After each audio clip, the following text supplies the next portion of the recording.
Hi everyone, Isambard Kingdom Brunel here with Rhyme Signatures, the nerdiest music review this side of building all the bridges in Britain. Yes, all of them. Today, we're going to be doing a review of the new and tragically final album from David Longdon, Door 1. While I was contemplating this review earlier in the year, when I knew that this album was going to be coming out and I knew it was going to be posthumously, I found myself in a bit of a quandary.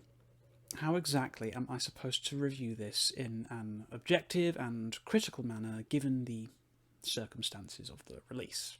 The right answer, I found, is often the simplest one, and I would like to address the elephant in the room before I proceed with this review. The loss of David Longdon is for me one of the biggest tragedies to the modern progressive rock world, and the impact of his passing is still being felt, and has never felt more heartbreaking up until now, and we can finally listen to his solo record.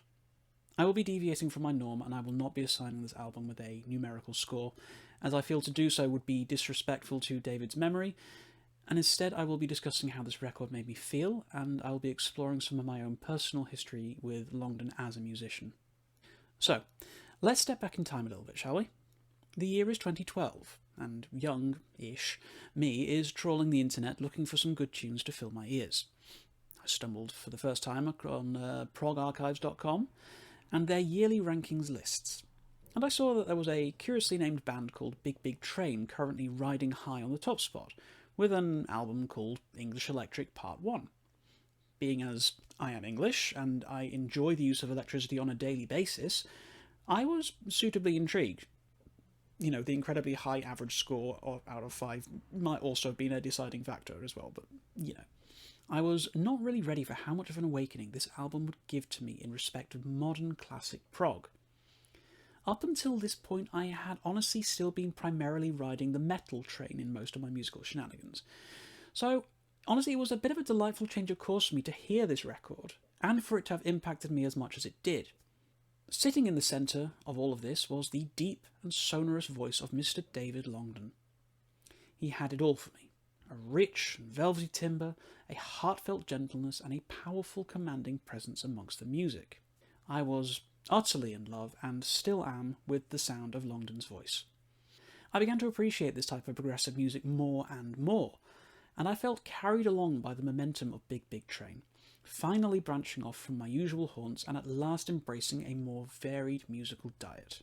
I do honestly feel that without Big Big Train, there would have been a lot of the music I've already reviewed on this channel that I wouldn't have otherwise even thought about. And for that, I owe them and Longdon an enormous debt of gratitude. So, here we are at Door 1. And despite the emotional connection I have and the biases towards the personnel involved, I can comfortably call this a beautiful, fitting, and deeply moving send-off to one of progressive rock's finest voices, the likes of which we are unlikely to hear again in quite some time. The album starts on a poignant and moving instrumental piece with Into the Ice House, which wouldn't feel out of place on a movie trailer to something by Art House Studio A24. And honestly, it's hard not to well up a little when listening, as it does feel as though a eulogy to Longdon is being played out before you. Nary a vocal to be heard so far on this solo album, and I'm already in trouble emotionally. But Door 1 is more than just a commemorative piece, as lead song Watch It Burn evidences. An incredibly catchy guitar hook drives the song forward powerfully, with Longdon's near baritone crooning driving chills down my spine. This is a really great way to kick things off properly, providing an excellent melange of all the spices we've come to associate with David, albeit in a more straightforward manner than his work with Big Big Train.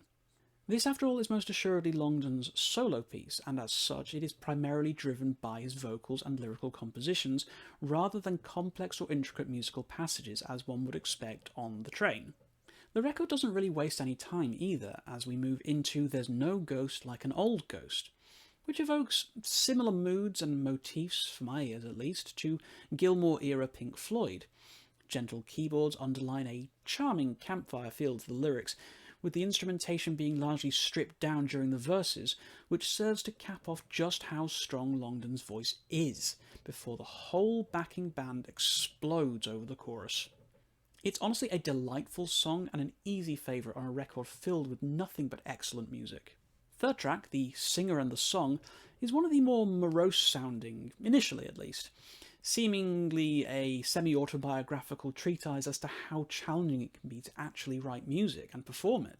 Longdon sounds especially self-reflective here, giving me visions of Queen's The Show Must Go On, thematically at least.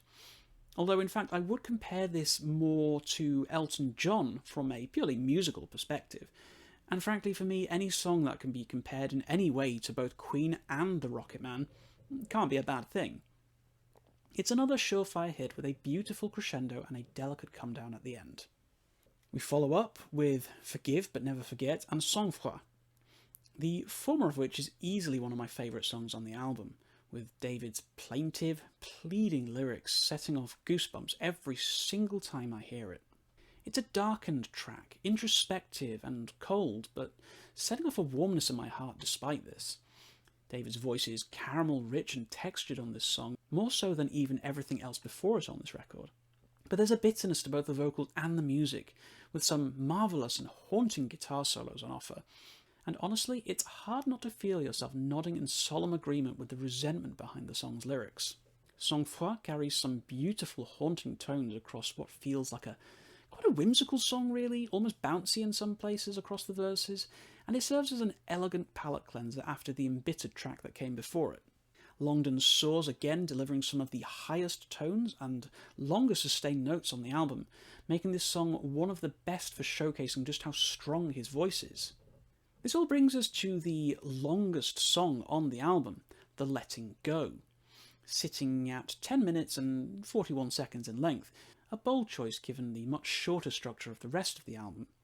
The Letting Go accounts for about a quarter of the entire record on its own, and this is easily the most like Big Big Train we get on Door 1, and it's a triumphant piece of music that would not have felt out of place on the likes of either English Electric album. It takes its time with its prose and its instrumentation, drawing things out but never feeling like it's dragging along or getting boring. It's an excellent penultimate song, and one that I hold in highest regards against some of Big Big Train's best songs. And finally, we close out the album with Love Is All. And if you haven't cracked an emotional response to this record yet, then this song most assuredly will sort that out. Honestly, even just the name of the song when I read the track listing made me well up a little, given the context of, well, everything really. I don't want to spoil too much with this song, but do bring some tissues, as it's a heart-wrenching end to the album, and it serves as a beautiful, beautiful goodbye to David Longdon as he leaves us with one final and very crucial message. Love is the only thing that matters. Love is all. Love is all. So, what else can I possibly say about Door 1 at this point? It's a wonderful set of songs that leaves an upsetting and honestly quite bittersweet taste in my mouth. I love what this album brings, but it breaks my heart to know that this is the last studio recording we will ever hear David Longdon on. This record is cathartic and sombre, heartfelt and moving, and crucially, the best possible send-off we as a community could have ever hoped for a man taken too soon, whose voice defined a new era of neo-prog rock. Rest in peace, David. Love to you and your family, and as ABBA once said, so much better than I ever could. Thank you for the music. If you have listened to this one, I would honestly love to hear what you thought of it, and I'd also love to hear some of your favourite memories of David Longdon as a musician.